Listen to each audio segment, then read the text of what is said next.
it's okay if someone sees you as an underdog, or it's okay if you appear, but you can't believe you're the underdog. Because if you believe you're the underdog, then you're going to deal with your own self-limiting beliefs, and you're not going to do what it takes. And that's the competitive edge that I had. Yeah, 157 pounds. Everyone saw me as an underdog, but I knew I wasn't an underdog because I knew I had the talent, the ability, the mental toughness. And what they didn't know was I was willing to do whatever it took. So for those who are listening, I would encourage you. It's okay if they see you as the underdog, but don't believe you're the underdog, and make sure you're willing to do the work. Welcome to the Spartan DEKA series on SpartanUp with Jarod Cogswell, Director of Sport, and Yancy Culp, Director of Programming. What's up, Spartans? Welcome to the DEKA series on the SpartanUp podcast. I'm your co-host, Jarod Cogswell, along with my brother, Yancy Culp. And today, we have former NFL receiver. I mean, this guy has caught touchdown passes from Hall of Famer Joe Montana. But you know what? We're going to talk about working like an athlete. So I want to welcome to the show, JJ Birden. This episode of SpartanUp is brought to you by Honey Stinger, made with organic honey and delicious ingredients. Use the code HSSpartan2020 at honeystinger.com to save 30% off. What's up, Spartans? It's Super Bowl week. Okay, we got a big week ahead. But first, I want to talk to my brother Yancy about this past weekend before we tell you who our guest is, because it is Super Bowl week. But first, we want to talk about a couple of things that happened over the weekend at our DEKA Strong events in both Florida and Utah, where the High Rocks world champion Lauren Weeks had her sights set on Sam Briggs' DEKA Strong world record, the CrossFit Games champion in 2013. Yancy, as a coach, man, I'm just curious to what are your thoughts on Lauren getting after it again in Sandy, Utah at Trainer Zone Fitness? Listen, brother, we know there's been like 50 plus events across the country and gyms all around, DEKA Strong, DEKA Mile, and we've proven that it's for all levels of fitness. But every now and then, what you and I call the DEKA cyborg step into the arena. And Lauren Weeks she's on that DEKA cyborg podium. And as we saw at the Spartan Games, we had a bunch of the cyborgs, the Sam Briggs that you mentioned and whatnot. Sam set that record, and Lauren actually finished sixth that day. And of course, they were on day two, and they were a little beat down. Well, Lauren came in fresh at Tom Bidell's gym in Sandy, Utah, Trainer Zone. And listen, folks, she dropped a 14:05, slightly off of Sam's mark, tied Corinna Coffin's 14:05 for the second fastest female mark we have ever seen. And anybody that knows the sport so far, any female sub 16 is flying, folks. So to see that another crazy mark like a 14:05 was very, very impressive. We also had some great marks down at CrossFit Warpath at Heidi Williams' event, and it was just a great weekend, man. Yeah. I get geeked up every Thursday, Friday, knowing we have big events coming. So congrats to Lauren Weeks, second fastest DEKA Strong time ever. Well, we got another great weekend coming up, and there's a big event coming this Sunday. It's not quite as big as DEKA Strong or DEKA Fits. It's this thing called the Super Bowl.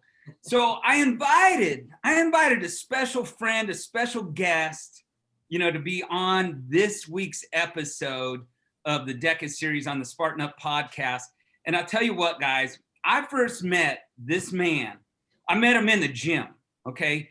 And I'll tell you what, I haven't worked out with him in a while, but I know he's still training. I know he could probably make toast out of a couple of defensive backs in the NFL right now, knowing this guy.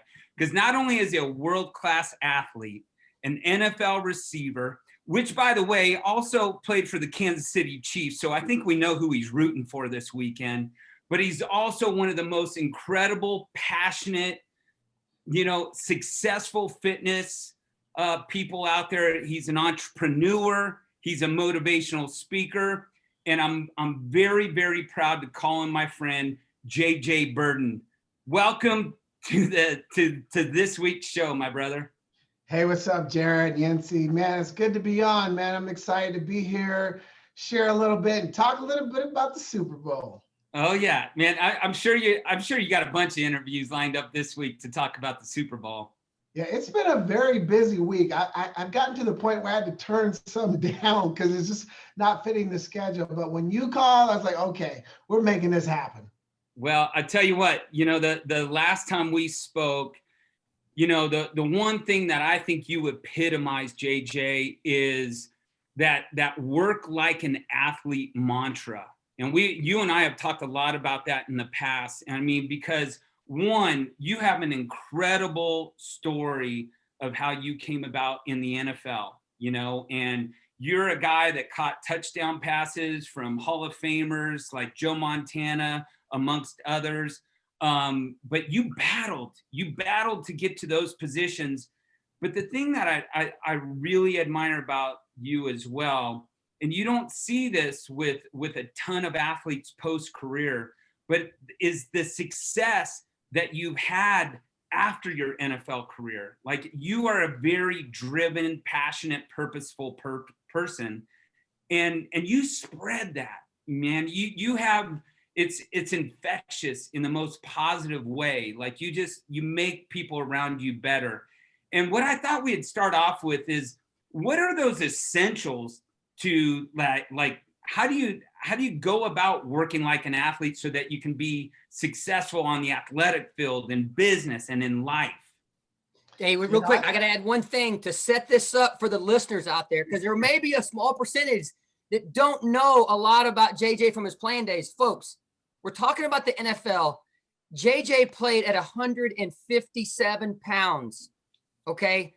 Just let that pull you to the edge of your seats when you think about what you're watching, the Calvin Johnsons and all these people. JJ was a rock star at 157 pounds. Gives me chills just saying that, brother. Go ahead. I appreciate you saying that, because I did a little research. There's only been one NFL player that's been lighter than me in the NFL in the last 30-something years.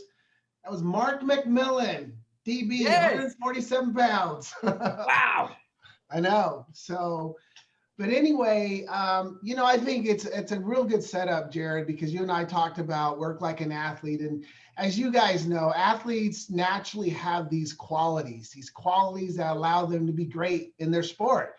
They're disciplined, they're focused, they're determined, they deal with resilience, their, mindset. I mean, we could go on and on. And for me, it was like, okay, when my career was over, let's take all of those qualities, those characteristics that allowed me to be a successful athlete, and now let's transition those into the business world and into my personal life. And that's really what I tried to do. And it was an interesting journey, but I tell you, when you start realizing that once an athlete, always an athlete. I might not be running 4.3 in the 40 anymore, but the intensity and the focus and the practice and the discipline, I still do those things in what I'm doing today. Yeah. And what do you find is like those essentials, or what are your, what are those rituals in your life that you stay disciplined about to like play this game called life at a high level? Yeah, I would definitely start with mindset. I think how you think, what you think, when you think, it matters. And I think mentally people take themselves out of the game every day because life throws them a curveball or something unexpected happens, and they start dealing with their own negative thinking or self-doubt. And so being an athlete, as you know, you got to have a strong mindset because there's a lot of things happening in a game. And so for me, I've maintained that same mentality of, hey, let's have a positive mindset, because a positive mindset separates the best from the rest. And so when someone starts there, I think the potential is endless, but that's usually where I start. Get your mind right. Or as our coaches used to say, get your head in the game mentally. You know what I mean? Yeah. JJ, you've been quoted as saying, hustle like a rookie. Paint the picture for the listener what that looks like playing in the NFL. But as you so eloquently say, once that's done, bringing that into your professional life post NFL and trying to keep that mentality every day. Yeah, because when you're a rookie in professional sports, you're the new one. You're the new kid on the block, and you have to prove yourself. It doesn't matter what you did in high school. It doesn't matter what you did in college. You're in the NFL and you're playing against the best in the world. So you have to have the ability to have that work ethic that just can't be matched.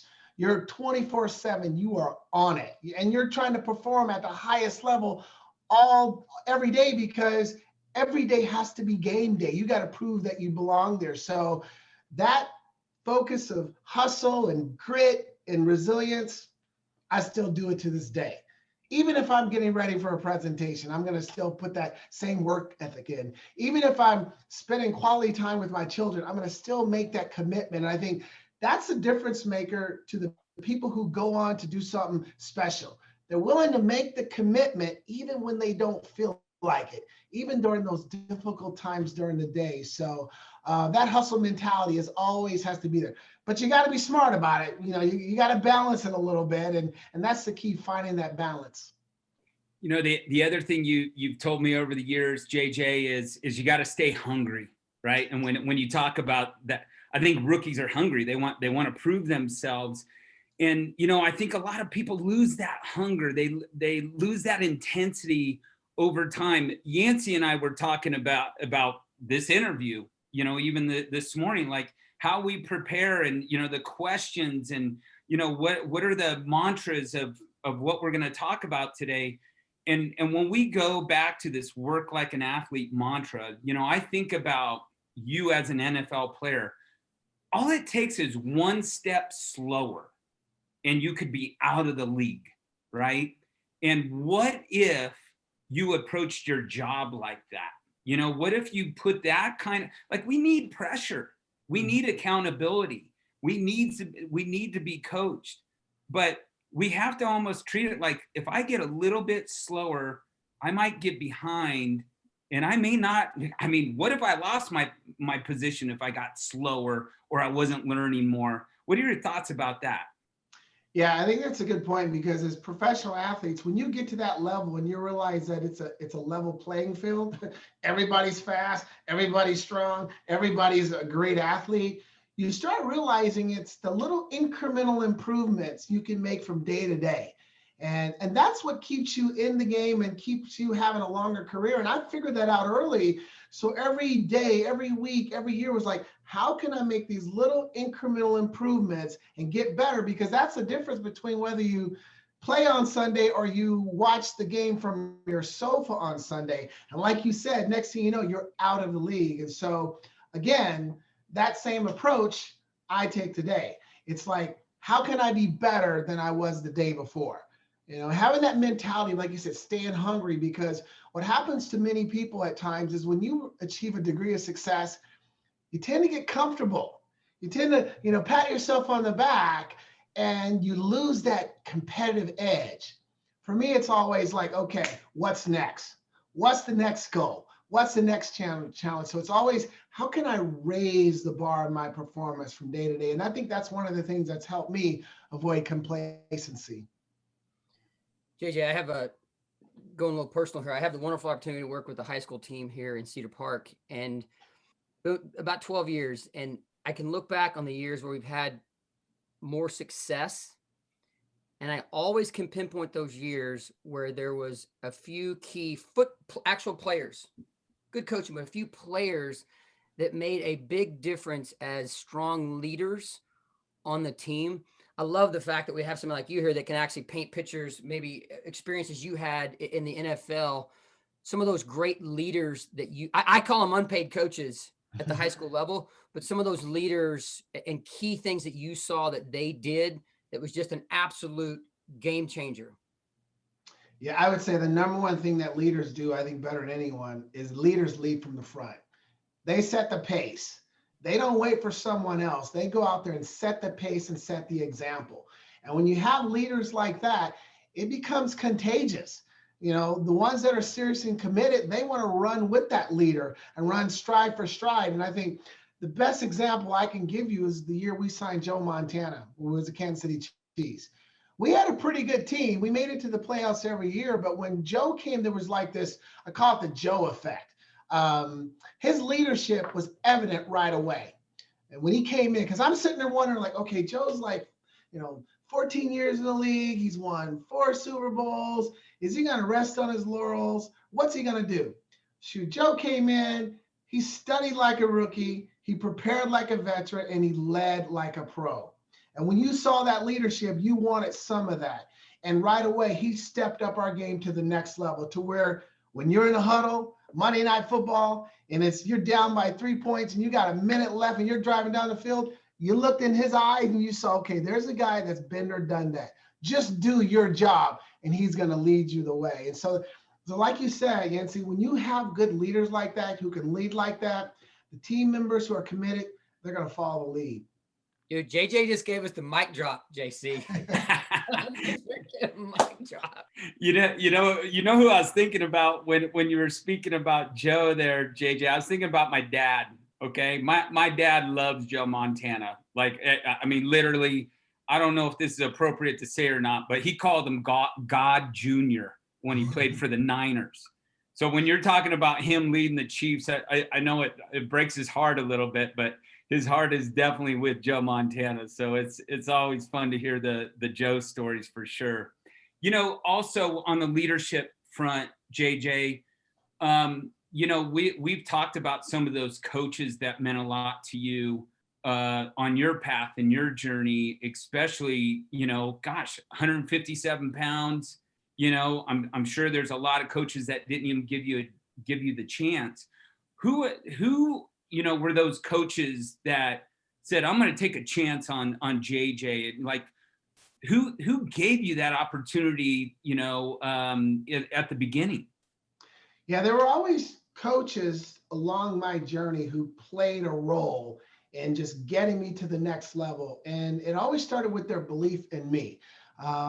If I go to high school, I'm going to probably name Tom Smythe, my football coach, because, you know, I was like 133 in high school. And I remember when I tried out for Lake Ridge, I was on the sophomore team. You know, I wasn't able to be on the JV team. And then my junior year, I thought I should have been on JV or varsity, but I was on junior varsity, you know, but Tom just said, I'm waiting. You're going to get your shot. He said, just keep working. You know, it's going to happen. And when I got my opportunity, he certainly gave it to me. And then moving to college, it was Rich Brooks. I had to twist Rich Brooks' arm a little bit because I was a walk-on. I went to Oregon on a track scholarship, and I convinced them to let me walk on the second year.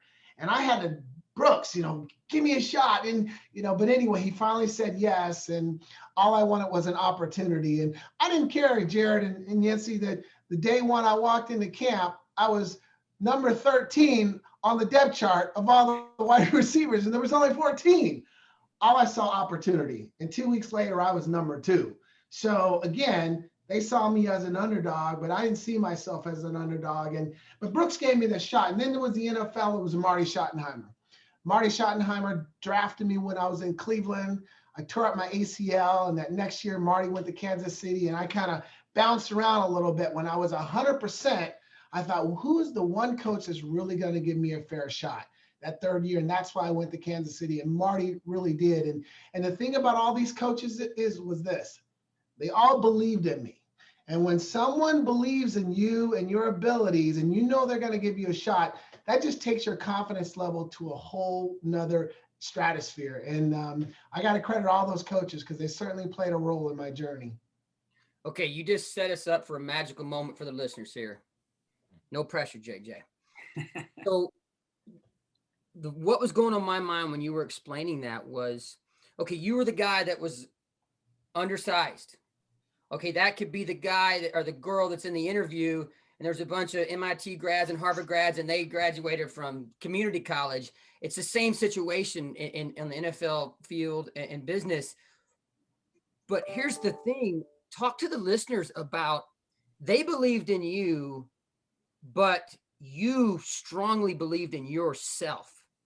So every day, right now, somebody's sitting in one of those situations where if they don't believe in themselves, they're not going to paint a picture strong enough for that coach to even think about, or that interviewee, the person doing the interview, to even think about them. Talk to the listeners about that when they don't meet the measurables, that whatever the standards are.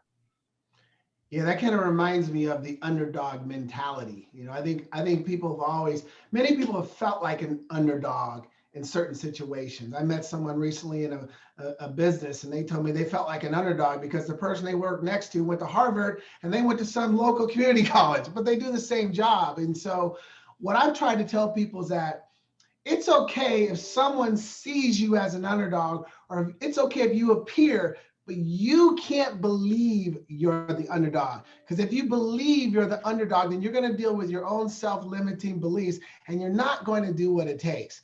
And that's the competitive edge that I had. Yeah, 157 pounds. Everyone saw me as an underdog, but I knew I wasn't an underdog because I knew I had the talent, the ability, the mental toughness. And what they didn't know was I was willing to do whatever it took. So for those who are listening, I would encourage you. It's okay if they see you as the underdog, but don't believe you're the underdog, and make sure you're willing to do the work. Make the sacrifice, do the hard stuff consistently, and understand success is an endurance race. It is not going to happen overnight. I sat on the bench for 3 years at Oregon. I sat on the bench several years at Lake Ridge High School. In the NFL, it was my 4th year that I finally made that statement. But during that time, guys, I was putting in the work. I was taking practice like it was my game day, honing my skills, getting better, waiting for my opportunity. And when you get the opportunity, you don't open the door. You rip the door off the hinges and you make that opportunity stay. You own that baby. And that's what I did. That's another mic drop. Yes. Hey, as soon as he said that, I looked over at Yancy because I knew that was going to geek him out right there. You know, JJ, one of the things that we talk about, especially, you know, in the business of fitness and working with so many clients for over the years, you know, it's a roller coaster ride for so many people. Motivation is a roller coaster. You know, we know discipline is the only thing that really gets people through the obstacles in life.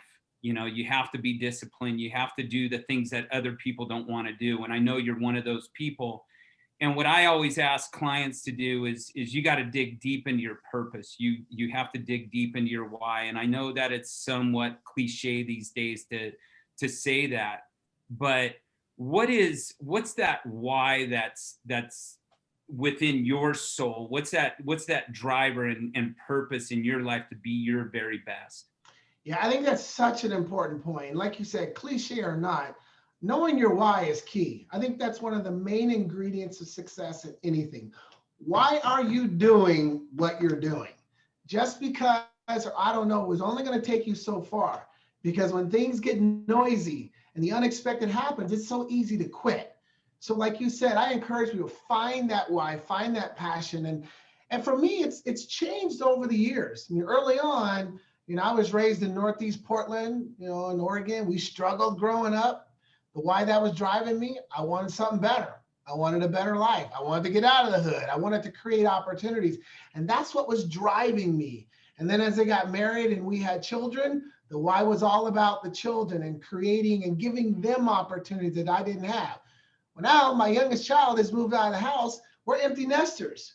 So now the why has changed. It's all about my wife and I really creating the life that we want as we continue on. But I'll tell you something that I'm very passionate about that's really driven me is that, as you guys can tell, I want to share my journey, my successes, my wins, my losses, what I have learned to get to the highest level. You guys mentioned it. There's 1,696 men who are on an active roster every single year in the NFL. 1,696. The average NFL career is less than 2 years. The average size NFL player is 6'2", 245. And when you played 9 years at 5'10", 157 pounds, you have something to offer. You have value to help others conquer life's challenges. And that's what I'm passionate about today. Oh, man. Okay. You mentioned family, JJ, and I'll try to set this up for the listeners and let you take it. But for 12 years, JJ and his wife were a family of 5. And then one day JJ was found himself traveling to Tulsa. He got a call from, I believe it was a nephew. Mm-hmm. Man, I got tears reading this story, and they were wonderful tears. But a short time later, you guys were a much bigger family. Let's put it that way. After Greyhound bus rides and everything. But I would love for you to take a few minutes and share that story. It inspired me. It inspired my wife when I had her read it. So good on you, man. Yeah, no, I appreciate that. And that's something we're both proud of. You know, life throws you curveballs, unexpected things happen. And, you know, when my wife and I got married, we've been married now 30 years. Our goal was to have 3 children. 3 children. That's the goal, you know. And so we have LeJordan Jr., Dante, and Camille. And we had this nice little comfortable family of 5. And then 13 years ago, almost 14 years ago, I get a call from my nephew in Tulsa, Oklahoma, Justin, and there was just some craziness going on out there with my sister and my brother-in-law. So the next day I thought, let me fly to Tulsa to see what's happening with my 5 nieces and nephews. And when I got there, I found out it was a lot worse. And so 24 hours later after that, I'm in a courthouse standing before a judge, and the judge says, Mr. Burden, we're going to take your 5 nieces and nephews and place them in 5 separate foster homes. You're the next of kin. What would you like to do? So imagine sitting there with that question that comes your way, and you're just like, it's like, it was one of those gut check moments. But I did what any smart husband would do. And I said, Judge, let me call my wife first, okay? You know, so I called my wife, Raina, and I have an incredible wife. And I told her, I said, babe, here's the situation. And I'll leave the children here. I don't want to do anything that's going to jeopardize our family and our happiness. And my wife said, JJ, could you really sleep at night knowing we could have done something? Decision was made. We took all 5 of those children, we merged them into our family, and we went from a family of 5 to a family of 10.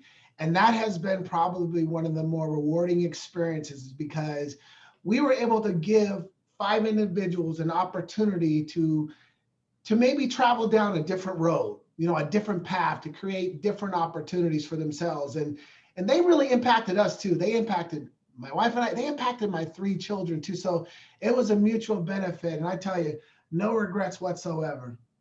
Yeah. I love it, man.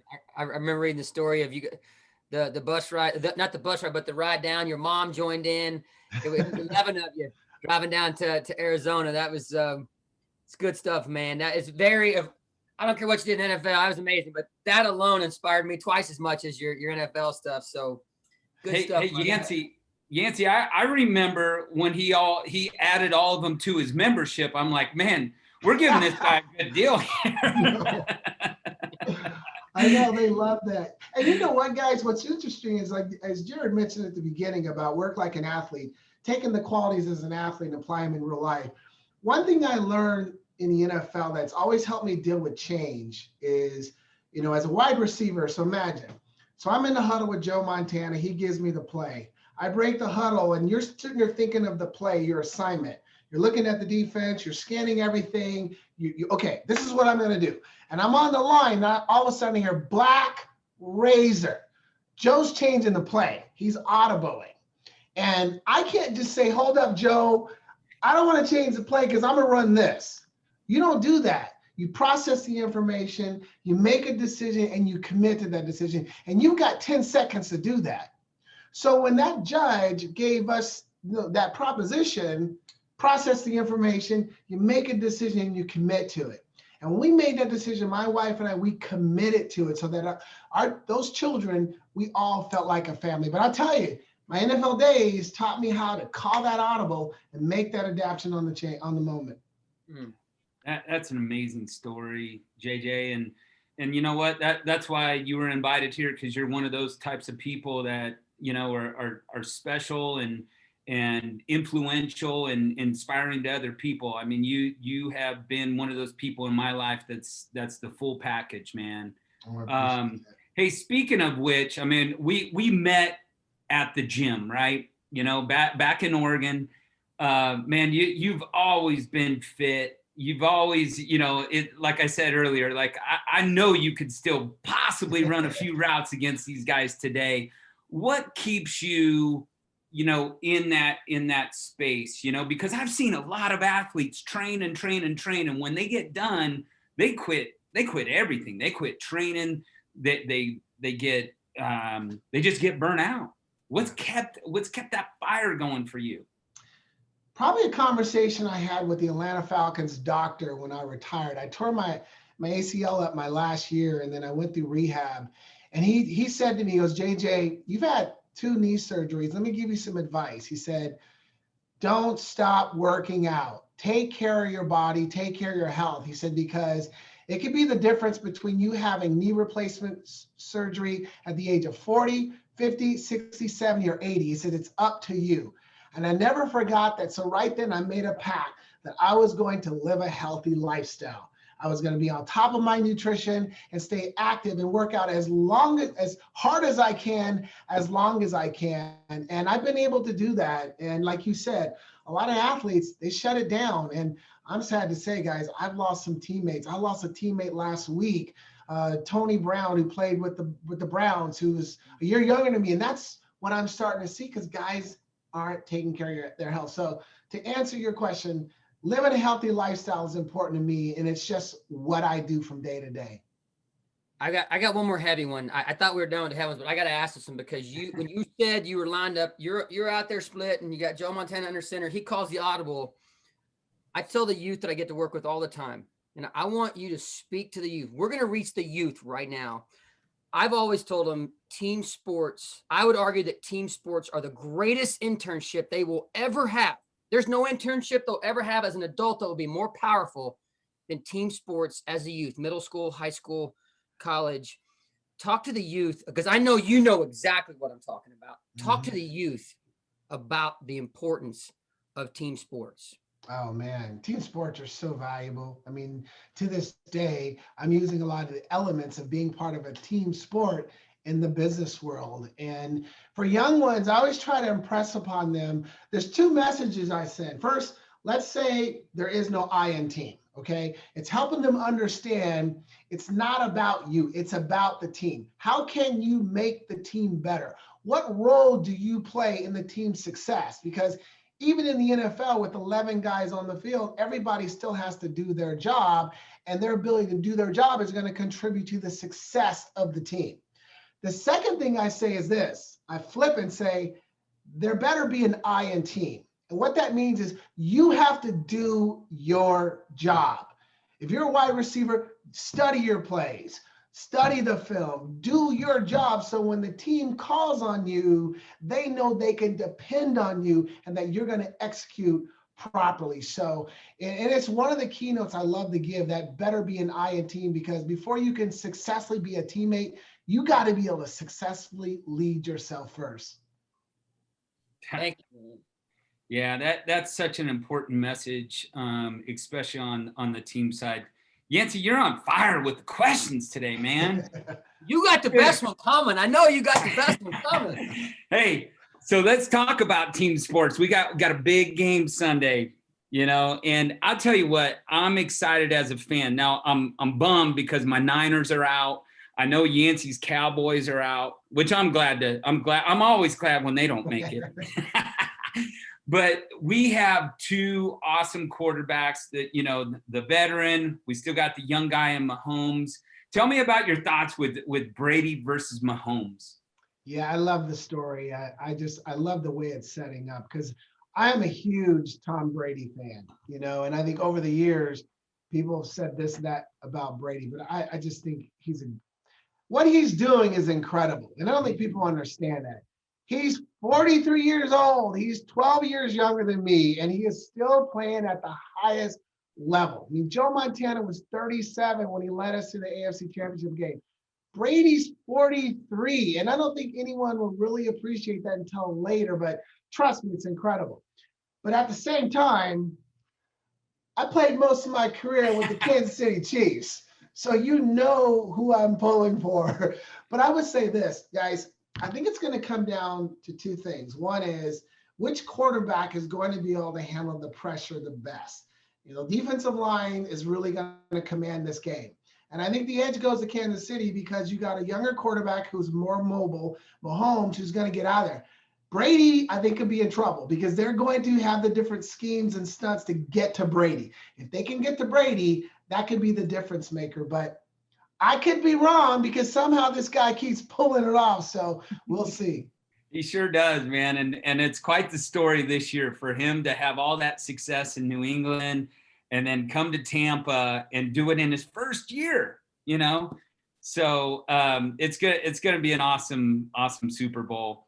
Okay, so we got to ask. I thought maybe the three of us could play this game. I want to hear your prediction first.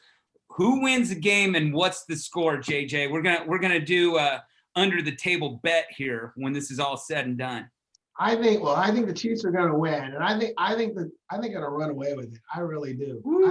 I think we're looking at 38 to 24, something like that. I think Buccaneers are going to have a problem stopping that offense. Yeah. So that's what I think. All right. Yancy, you're up next, man.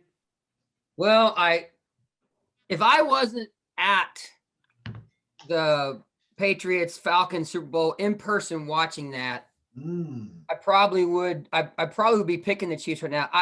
I until Tom Brady retires, I will never ever bet against him. I'm saying 31-28 Bucks.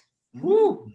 Okay. And you were at the Atlanta game. That's pretty powerful. You saw it up close. That was insane. There's no to see that in person. It's like that's as close to being that was bigger than Buffalo beating the Oilers. That was insane. Yeah. And to be at that big stage, are you kidding me? I know. It's true. You know what? I'm gonna go. I'm not gonna go with my heart on this because my heart is kind of for the old guy. You know, I want Tom Brady to go out a champion. You know, I don't know if he'll be back next year, but I just think it's a great story, right? But my father-in-law is going to love this because he's a big Chiefs fan, and he rubbed it in hard last year when they beat my Niners. But I'm going to go 31-20 Chiefs. Oh. But I'm not gonna count Tom Brady out. So, but man, I just think the Chiefs are, man, they look so dang good. The Brady story is so incredible, though. It's just, I mean, if they weren't playing the Chiefs, I'd be all over, rooting for them. His story is just 43 years old. People don't understand. 1,696 men on an active NFL roster. A 43-year-old is on it, and he's leading them to the Super Bowl. That is incredible. Yeah, he's sort of beating the odds there from the stats he gave us. Yeah. So, hey, listen, man, this was a pleasure. This was awesome. I mean, there's so many takeaways and lessons that you shared in this short amount of time together. And I can't wait to continue the conversation offline, man. And I listen to Yancy and you go back and forth, and I'm like, man, these guys got to hook up with, like, the three of us got to get together when we have an event down in Arizona or something like that. But hey, it's always a pleasure. I appreciate you, appreciate the friendship and everything you bring to the world, man. We always say light up the planet. You're one of those guys that does that, brother.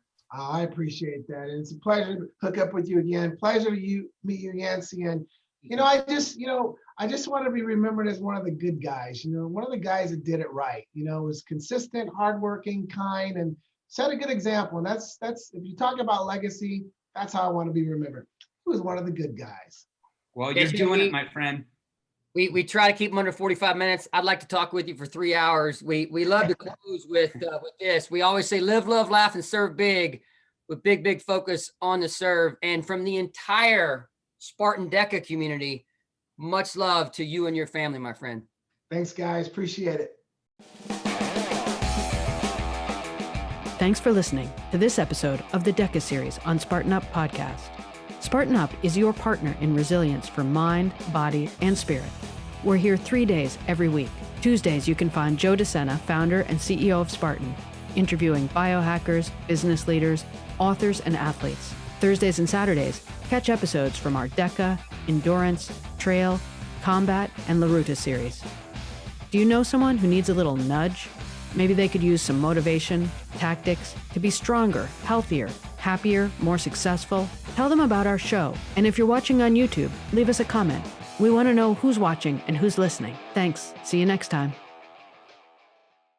This episode of SpartanUp is brought to you by Honey Stinger, made with organic honey and delicious ingredients. Use the code HSSpartan2020 at honeystinger.com to save 30% off.